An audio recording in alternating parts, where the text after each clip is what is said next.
লখিমপুৰ জিলাৰ ভোলাবৰী পঞ্চায়ত গৃহৰ নৱনিৰ্মিত ভৱনৰ শুভ উদ্বোধন কৰিলে জনদৰদী বিধায়ক ডক্টৰ অমিয় কুমাৰ ভূঞাই। লখিমপুৰ জিলাৰ নাৰায়ণপুৰ ৰাজহ চক্ৰৰ অন্তৰ্গত ভোলাবৰী গাঁও পঞ্চায়তৰ RGSA আঁচনিৰ অধীনত নৱনিৰ্মিত পঞ্চায়ত কাৰ্যালয় গৃহৰ শুভ উদ্বোধন কৰে ৭৩ নং বিহপুৰীয়া সমষ্টিৰ বিধায়ক ডক্টৰ অমিয় কুমাৰ ভূঞাই। জ্যেষ্ঠ অভিযন্তা পবিত্ৰ শইকীয়া, বিশিষ্ট সমাজসেৱী পংকজ ভূঞা, বিজেপিৰ পূব মণ্ডলৰ সভাপতি প্ৰণৱ কুমাৰ বৰা, বিজেপি নেতা ৰিজু হাজৰিকা উপস্থিত থাকে। ভৱিষ্যতে স্কিল চেণ্টাৰ পঞ্চায়তে মহিলা বজাৰ ব্যৱস্থা কৰা হ'ব। ইয়াৰ লগতে ইয়াত অনাময় ব্যৱস্থা আৰু বেবী কেয়াৰ চেণ্টাৰ উপলব্ধ হ'ব বুলি ঘোষণা কৰে বিধায়ক ডক্টৰ অমিয় কুমাৰ ভূঞাই। ভাষণ প্ৰসংগত তেওঁ মহিলাৰ সুৰক্ষা আৰু নিৰাপত্তাৰ বিষয়েও উল্লেখ কৰে। গুৰু দুজনৰ গীত মাতেৰে বিহপুৰীয়া সমষ্টি গুৰুজনৰ বন্দনাৰে কেন্দ্ৰ হিচাপে প্ৰস্তুত কৰিব পাৰে। তেওঁ নিজকে স্বাভিমানী ডেকা হিচাপে অভিহিত কৰি ভৱিষ্যতে বিভিন্ন পৰিকল্পনাৰ বিষয়ে দাঙি ধৰে। জ্ঞান বিজ্ঞানৰ যাত্ৰাৰে বিকাশ আৰু সমন্বয়ৰ বাটেৰে আগবাঢ়ি যোৱাৰ কথাও তেওঁ ব্যক্ত কৰে।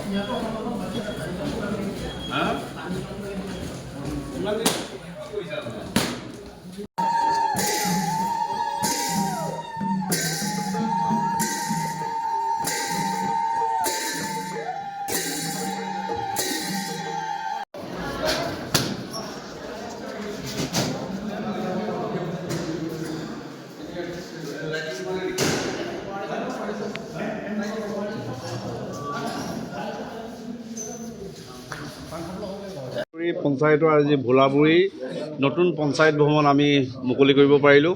দুমহলীয়া পঞ্চায়ত ভৱন আৰু ভোলাবৰীত আজি আমি ইয়াৰ আগতে পকীপথ মুখ্যমন্ত্ৰী পকীপথ আঁচনিৰ অধীনত আমি বিষ্ণুপুৰলৈ অৰুণাচলৰ কাষলৈ আজি পকীপথ নিৰ্মাণৰ কামত আজি আৰম্ভ কৰিলোঁ। একেলগতে 3 ভাগ আমাৰ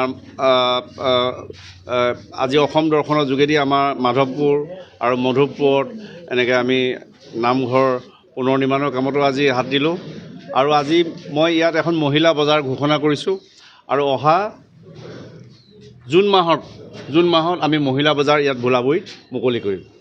মহিলা বজাৰ ইয়াত হ'ব, মহিলা প্ৰদৰ্শনী হ'ব আৰু একেলগতে এটা স্কিল চেণ্টাৰ ইয়াত আৰম্ভ কৰিবৰ কাৰণেও এতিয়া আমি আলোচনা কৰিছোঁ। সেই স্কিল চেণ্টাৰো যাতে তেতিয়া আৰম্ভ কৰিব পাৰোঁ।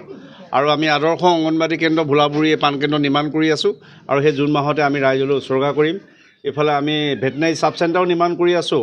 গতিকে ভেটেনাৰী চাব আৰু জুন মাহলৈ আমি 4-5টা অনুষ্ঠানে ভোলাবৰীখনক এটা নতুন ৰূপ দিব পাৰিম।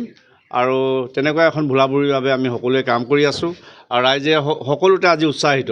মই য'তেই গৈছোঁ তাত ৰাইজৰ সমাগম আছে, ৰাইজৰ আশা আছে আৰু ৰাইজৰ আশাবিলাক পূৰণ কৰি ৰাইজৰ মুখলৈ যাতে আমি হাঁহি বিৰিঙাব পাৰোঁ আৰু আমি যাতে পুনৰ এবাৰ মোদী চৰকাৰ গঠন কৰিব পাৰোঁ, তাৰ বাবে আমি ৰাইজৰ পৰা আশীৰ্বাদ বিচাৰি আছোঁ, ৰাইজৰ অংশগ্ৰহণ বিচাৰিছোঁ। য'তে গৈছোঁ সকলোৱে পুনৰ মোদী চৰকাৰ আকৌ চাব বিচাৰিছে।